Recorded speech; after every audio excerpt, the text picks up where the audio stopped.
So the most important thing is to get clarity on what is important to you. But what are, in your experience, the qualities, the behaviors, those actions that leaders can do day to day to make them more effective and help them build a strong team, especially in a busier type of environment?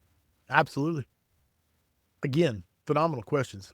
I think this is what I call this. You're getting into my personal philosophy now. So I'm going to give you a little bit of that.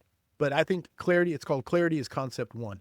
You have to define, as far as you have to define what success looks like, whatever you're talking about. So if you're a leader and you want to know what are those behaviors, what are those actions you can take, concrete things you can take.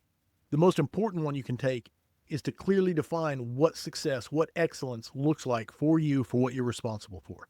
Because once you have a crystal clear picture of what success looks like, now you have a measuring stick to see how well you're doing. And now you can actually see what behaviors will actually have an effect on moving that metric. Because so many times people don't take the time to define what does success look like for my crew, if I'm talking about a company officer, for my battalion. And if they don't take the time to do that, then I promise you, life will give you a to-do list, and the people above you, the stakeholders above you, your bosses will give you a to-do list that will keep you busy and keep you chasing your tail and make you ineffective. So the most important thing is to get clarity on what is important to you. Now, once you have that, that is where you can start sharing values of that.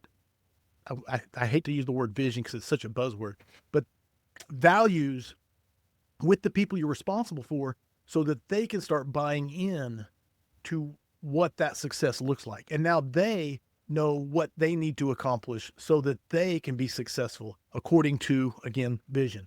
But when the values are shared and you have clarity on that and you can share that and communicate with that clearly, no matter what we're talking about, whether we're talking about the mundane day-to-day tasks of getting inspections done and checking making sure the boring stuff everybody hates, the checkbox training on the computer or the paperwork, all the stuff. But once you have success clearly defined, and now you can measure against that to see, and that allows you to prioritize task goals. Man, it's a perfect.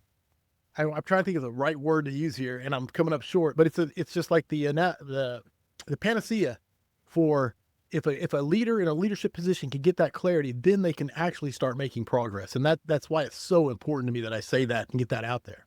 So when you talk about, actions and once you have defined what excellence is getting taught